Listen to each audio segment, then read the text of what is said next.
एक बात अपने जीवन में सदा उतार करें, घर में अगर तुलसी का क्यारा है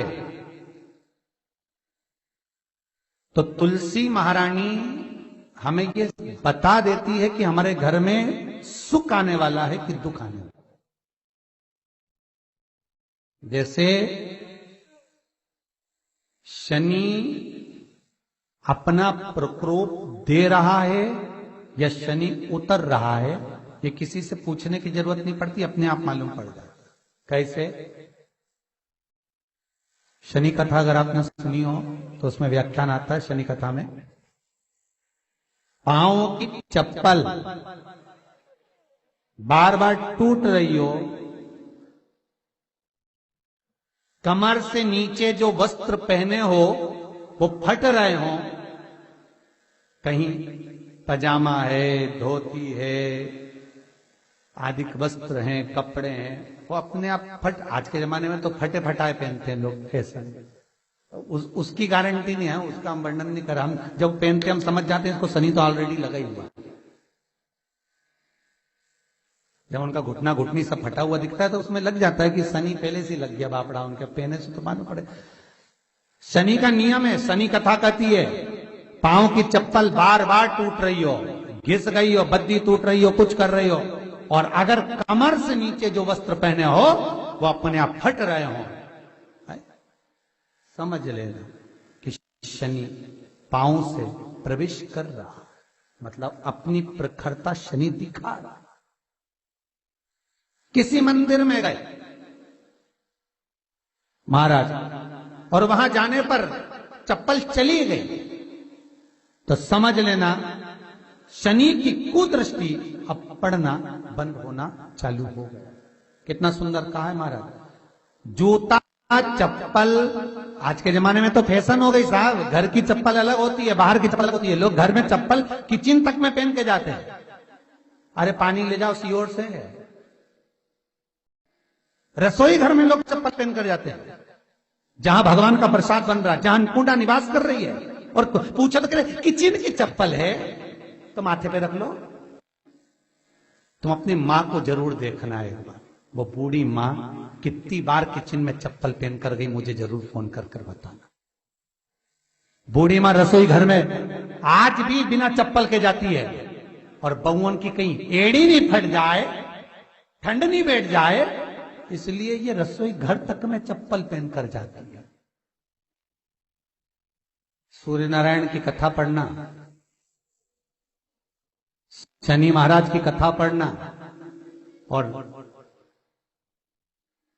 गरुड़ पुराण की कथा पढ़ना, जिन जिन कथाओं का हम व्याख्यान कर रहे हैं उसको पढ़ना जरूर हो। क्या लिखा है? घर के अंदर जब चप्पल जाती है, रोग, बीमारी, कष्ट, तकलीफ चालू हो जाती है। तुमने चप्पल क्यों पहनी? ठंड नहीं बैठ जाए, रोग नहीं बैठ जाए। घर के अंदर उतना बढ़ गया, एक कालीन बिछा दो, एक दरी बिछा दो, मोटा आसन बिछा दो, जिस पर तुम चल लो। जरूरी है कि कई कई लोगों को हमने ये भी देखा कि कालीन पर भी चप्पल पहन के चलते, और ब्राह्मणों को भोजन परोस रहा है, गुरुजन को भोजन परोस रहा है, ठाकुर जी की थाली बना रहा है, ठाकुर जी का थाल लगा रहा है, तो भी चप्पल है पांव में। तेरा क्या होगा रे कालिया, क्या होगा? विचार तो करो। देह पड़ी रे जाए यहीं पर, फिर कुंडल और नगीना, क्या हरि नाम नहीं तो जीना। अभी भी सुधर जाओ रे, अभी भी सुधर जाओ, नहीं सुधरो तो सिधर जाओ रे, या तो सुधरो नहीं तो सिद्धरो, थोड़ा सुधरो।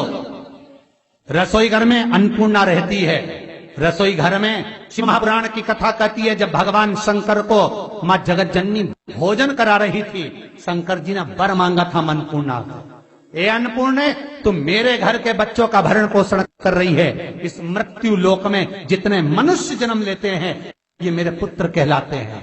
तो अन्नपूर्णा ने कहा, चिंता मत करना भोलेनाथ, जिस जगह पर एक स्त्री, बेटी, कन्या या घर की बहू या बूढ़ी मां भोजन बनाएगी, उस जगह पर मैं अन्नपूर्णा उसके शरीर में प्रवेश करूंगी। और वो रसोई घर नहीं होगा, वो मेरा और तुम्हारा मंदिर कहलाएगा। अब मंदिर में चप्पल पहनकर भोजन का निर्माण करना, ये श्रेष्ठता है।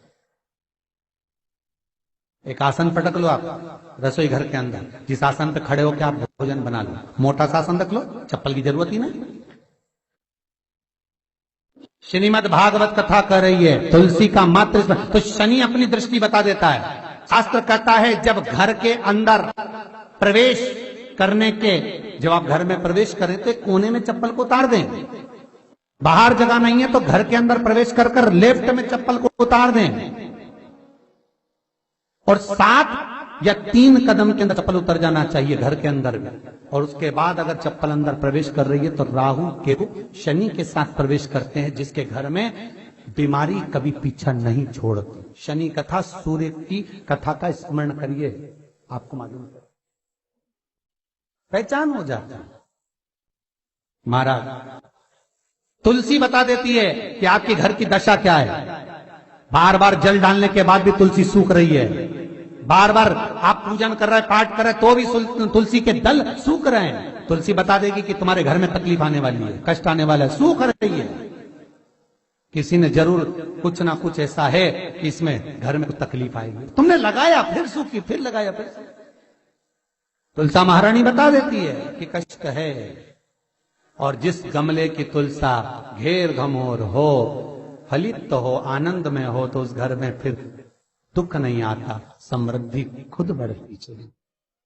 जिन शंकर भगवान को आप जल चढ़ाते हो, जिन ठाकुर जी से आप लाड लड़ाते हो, जिन भगवान कृष्ण का आप स्मरण करते हो, राधा रानी का आप नाम जाप करते हो, जिस परमात्मा का आप भजन कर रहे हो, कीर्तन कर रहे हो, नाम जाप कर रहे हो, नाम स्मरण कर रहे हो, उससे तुम्हारा एक संबंध होना चाहिए, एक रिश्तेदारी होना चाहिए। और उससे जब तुम्हारा कोई संबंध रहेगा, उससे जब तुम्हारी कोई रिश्तेदारी रहेगी, तो उस रिश्तेदारी में जैसे ही आपके प्राण छूटे, और छूटते से ही आप जब गए, तो जाते ही आप कहोगे कि कृष्ण से मेरा ये संबंध है, वो मेरा पुत्र, वो मेरा भाई, वो मेरा बेटा, वो मेरा सगा, वो मेरा रिश्तेदार, वो मेरा कुटुंबी, वो मेरा पुत्र। जब कहोगे तो तुरंत प्रवेश हो जाए। महाराज भगवान से संबंध होना चाहिए। कई लोग भगवान को सवेरे से रिझाने बैठते हैं तो भगवान को बनी बनाई बात कहते हैं, ये पाठ कर लो, ये पाठ कर लो, ये पाठ कर लो, ये स्तुति कर लो, सारा बना बनाया। तुमने अपने दिल से कौन सी स्तुति गाई? तुमने अपने दिल से कौन सा भगवान को निवेदन करा, कौन सा नमन करा? बस सवेरे उठना है, नहाना है, भगवान के सामने जाना है, भगवान को नहलाना है, कपड़े पहनाना है, अगरबत्ती लगाना है, थोड़ा सा शक्कर का भोग लगाना। इतने सारे देवी देवता, शंकर जी, राम जी, गणेश जी, सारे देवता, और 2 खुरमा लेके आए, 1 बालूशाही लेके, 2 मठरी लेकर आ गए, 1 मठरी लेकर आ गए, और भगवान को इतनी सी कटोरी में रख